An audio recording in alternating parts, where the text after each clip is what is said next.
information on that via email or however you want to communicate with me. The other thing is that last year we met with Allison Bittner about the sign program. So last July we sat with her and we went through 3 or 4 different properties with my wife, and we found that in the Kane Memorial Park might have been a great place for us to put like a small kiosk where we can have information and maybe even a sign on the top of it announcing Arrowhead Community or something like that.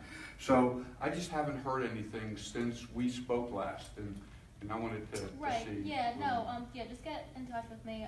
Yeah, I mean, if you have the thing, we'll talk with Nancy about it or something. Yeah, I'll talk to Nancy about it, and then, yeah, we can get forward with that. I assume you have everything kind of ready to go. Yeah, we do. We can start talking more and more about that and getting it moving. And that's the other thing too. With the development going on, we really want to sit down with you guys and begin to talk about anything that has to do with the Builders Fund. Things that we might talk about green space in the area of the Arrowhead community because of these new apartments going in. You know, park benches, the animal disposal units, things like that would benefit our community, that would benefit people coming in. So that's kind of what we're looking to do. So we'll get in touch with you guys again. I just wanted to bring these up. And again, thank you again for appointing me. Thanks, Dan. Oh, Okay, anybody else?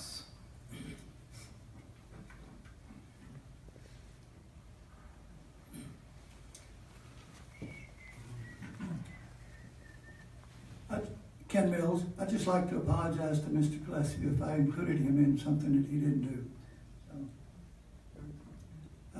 But I could have sworn that after you lost the original lawsuit that you and Mark McKenna or John McKenna wanted to appeal it, and I could have sworn Mr. Gillespie sat there and said, "No, you can't win this case." No, remember what happened back then. Bill Ruggiero was the attorney at the time. So we lost the lawsuit, and then we ended up, if you remember correctly, forming Cherokee Champions. Mr. DeAndrea, Mr. Zulli, myself, and many other people, including Mr. Deanna, all decided. We went out and raised $600,000, and we ended up turfing Cherokee High School football field. And then we utilized that money to build M1. So we ended up getting 2 for 1, and it worked out pretty well. Well, and by the way, if you remember correctly, Ken, because you always leave facts out of the story, is at the time the judge said this was one of the most creative things he had ever seen on the bench, ever. So, I mean, I hate for you to actually say positive things. But you lost.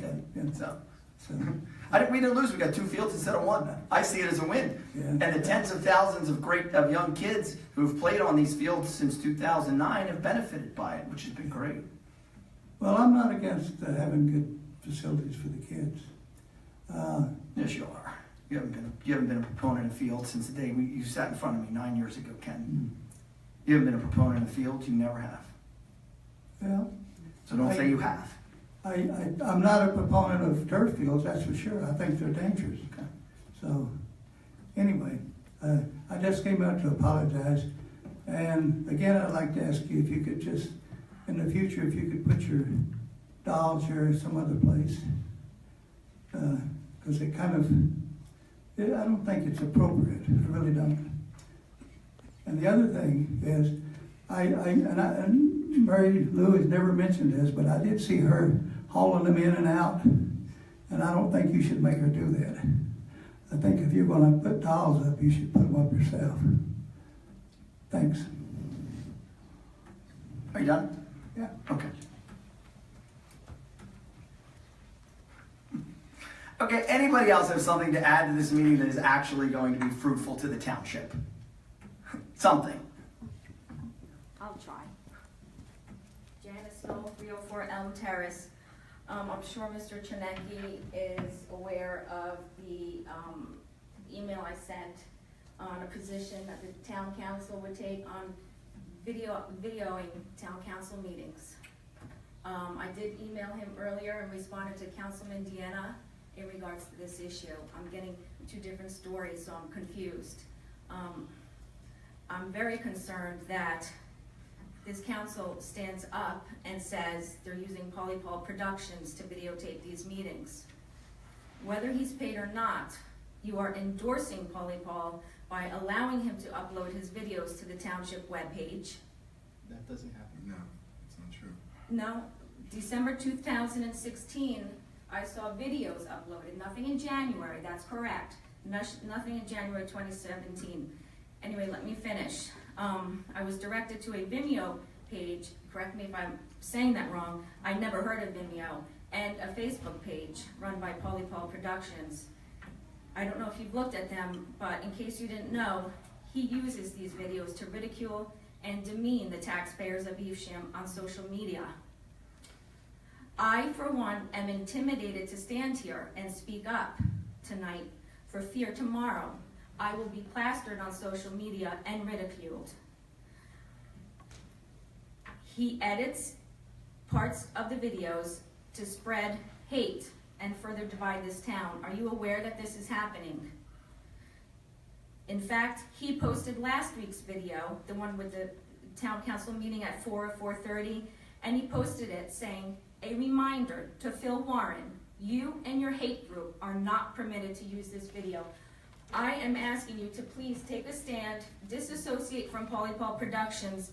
He should not be videotaping these meetings and putting them on social media. You need to please, I'm asking you to hire a professional videographer, one who will remain unbiased, and I underline professional. It cannot cost that much money to hire a professional videographer. That's all I have today. Thank you. Okay, thank you. Anybody else? Mayor, I just for the record. Seeing there's none, I've now closed public comment. Mayor, for the record, I just want to say if we made links to videos, I was very clear that there were to be the unedited, no commentary video of a council meeting. Okay, that's the only thing that would have been on our website. Okay, public comment's now closed. Let's go around the horn. Mary Lou, Caitlin, Mon, Tom, Nancy. Okay. Chief, Gross, Tommy, and Timmy. All right, Tom. I do.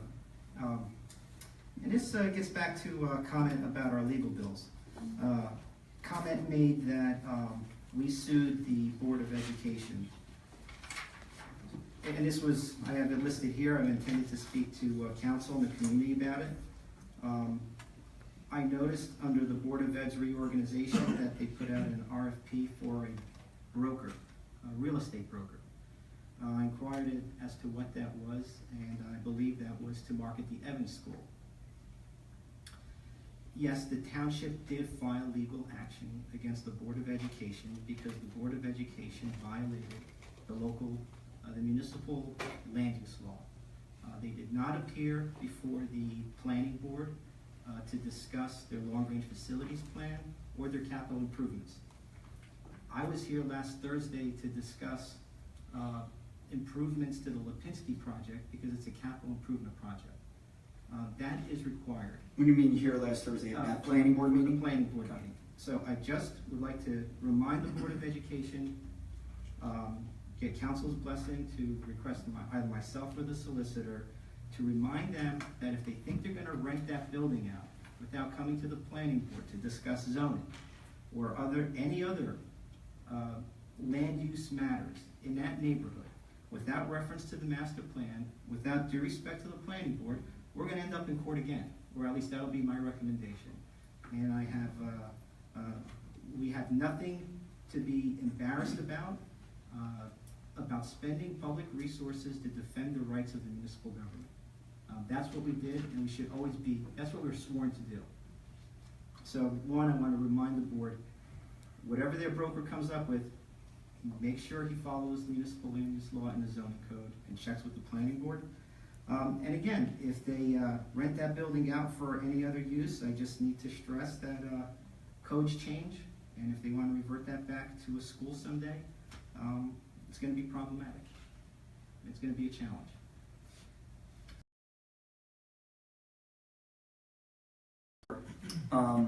Right now, the school district enrollment as of January 31st was up to 4,440 students.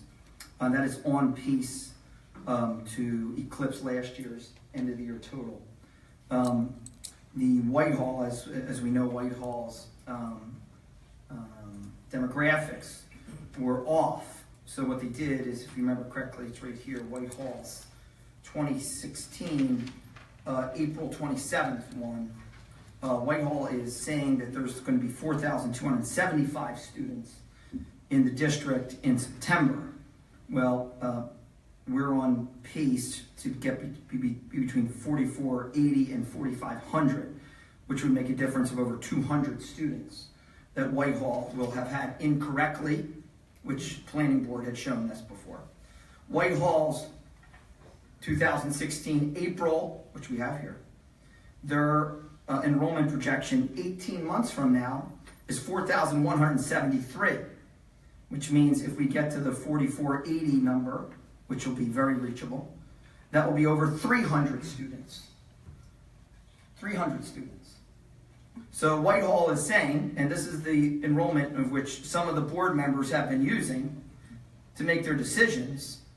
This is their document, not ours. Our document is this one. And our document called for 4,466. Well, our document at 440 could end at 480 is going to be pretty darn close. So what Whitehall is saying, and what the Board of Ed is saying, some of those who are voted against voted for consolidation, is they believe 300 students will be leaving Evesham Township School District between now and September of 2018. Call it graduation. Which is not only laughable, but impossible. Graduation. So, excuse me, there's no calling out. I think I made this perfectly clear. This is not a school board meeting, there's no calling out. If you call out again, I will have you removed from the meeting. Thank you. All right? So, are we good on the school stuff? Tom, do you have anything else on the schools, bud? No, sir. Okay. Mr. Glessman. Just two things briefly to answer Fred's question. The defense of the litigation, frivolous though it is being handled by the Joint Insurance Fund, of which Evesham Township is a constituent member. So the Joint Insurance Fund has appointed counsel to represent Mayor Brown and has appointed me to represent the township. So it'll be through the Joint Insurance Fund. And while I appreciate Mr. Mills' apology, that was a while ago, I understand. But I also would note that I think he said, and I'll stand corrected if I misheard him, that with regard to the litigation, he would hope that we would be going into closed session, but it doesn't look like we are. Well, if you look at the resolution, we were in closed session. We didn't have enough time because the council wanted to come out here and not be rude to everybody and convene the regular meeting, but we are going back into closed session. So once again, how people say, you people aren't going to do this. Well, that's exactly what we're going to do. We're going to go back into closed session and we are going to talk about the litigation. Thank you. We'll time it.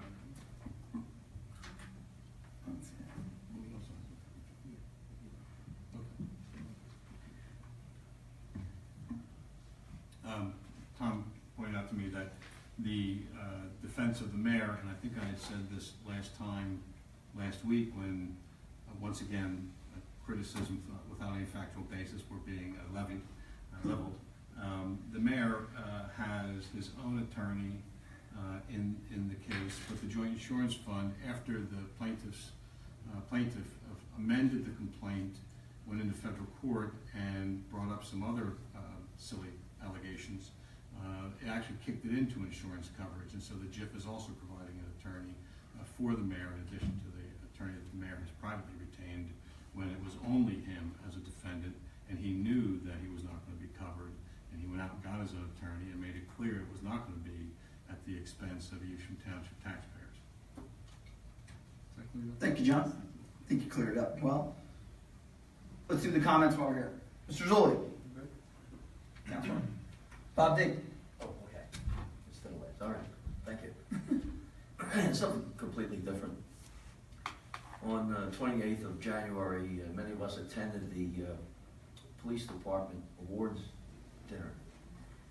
And I know these. I know every officer on here. A couple of them grew up in our neighborhood. A couple of them graduated high school with my daughters. And I know their parents. And I know them since they're kids, just like you, Mr. Mayor. You know a lot of the folks. And it's not that I don't know they do these things, but when you see the writing, it looks like something from a television show. One officer saved 3 lives 3 weeks in a row. And Amazing, isn't it? another officer observed a slow-moving vehicle, let me see if I get this right, Chief, and jumped out of on his own time, jumped out of his vehicle, stepped on the brake of the other vehicle, and stopped that vehicle thereby, and then a few other things ensued, ended up saving somebody else. So, when you read these accounts and you see these guys every day out in the community, it's just the work that they do is deserves to be recognized. So, thank you, Mr. Mayor. Thank you. Yes, I have a couple things. Number one, I actually have been on record and been a proponent to live stream our meetings from years ago.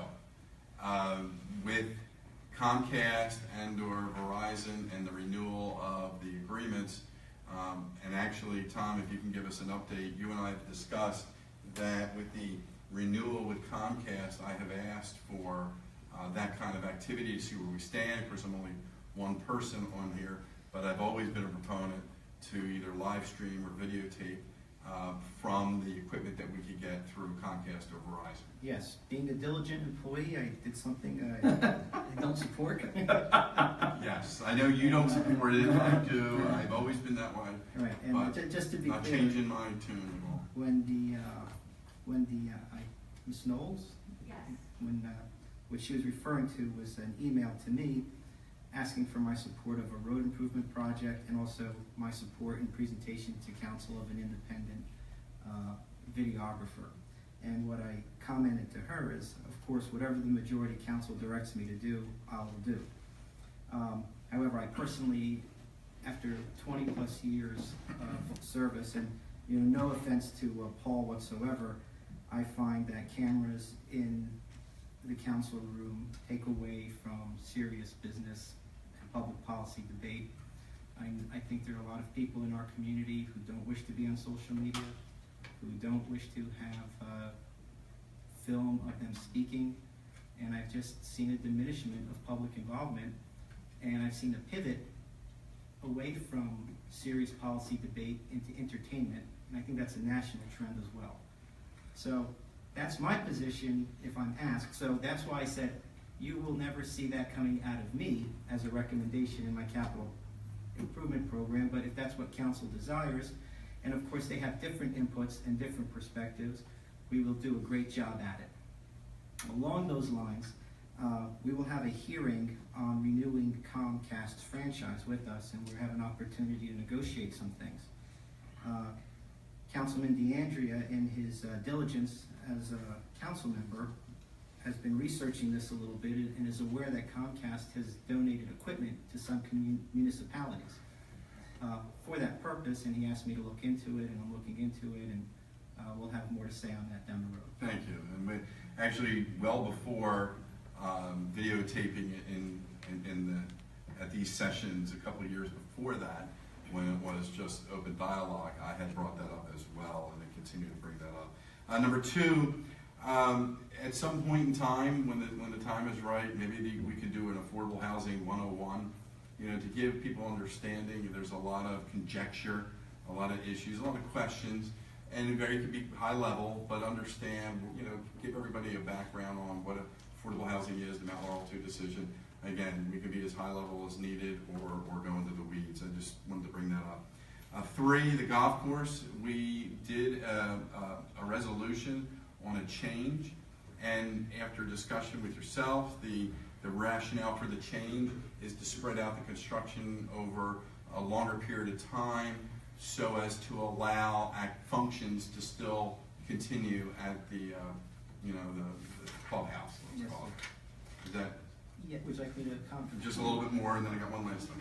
Sure. Basically, instead of issuing one contract to redo the roof in its entirety, it creates too much uncertainty as to the timing of the replacement of the golf course roof.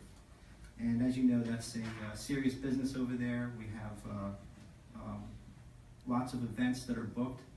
So what we were able to do with the help of Nancy and Tim and our architect is phase it into 3 different segments. Our analysis is that we'll lose a lot less business even if we have to pay a little extra for professionals and contracts to handle it in 3 separate phases. We'll do better retaining customers and repeat customers. All right, thank you. And finally, as I'm in the office actually today and ran across a couple of interesting quotes. This is one from a gentleman by the name of Jiddu Krishnamurti. He was an Indian philosopher, speaker, and writer. The highest form of human intelligence is the ability to observe without judging. We judge ourselves by our intentions, but we judge others by their actions. It's interesting. And one last thing from Abraham Lincoln. This was an interesting quote that I found.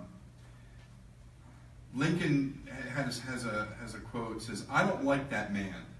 I must get to know him better." That's also a really good quote. You may think this is a wonderful philosophy.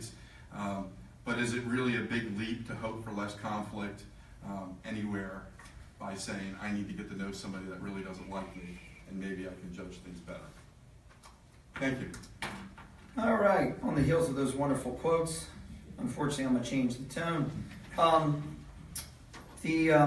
wasn't at the school board meeting dated the 26th, but I did see some of it on video. That was a disgraceful meeting. Some people's actions were absolutely, totally shameful in that meeting. So what I did is, because I know that there's ways of which a meeting has to be, what the policies are, and there's rules of which how a meeting should be run. So what I did is I downloaded it, and you guys can all go see it. You're welcome to. District Policy 0167, Public Participation in Board Meetings. A participant must be recognized by the presiding officer and must preface comments by an announcement of his or her name, place of residence, group affiliation, stress place of residence. And I'll just hit through a couple of these. You're welcome to go and read all of it. No participant may address or question board members individually.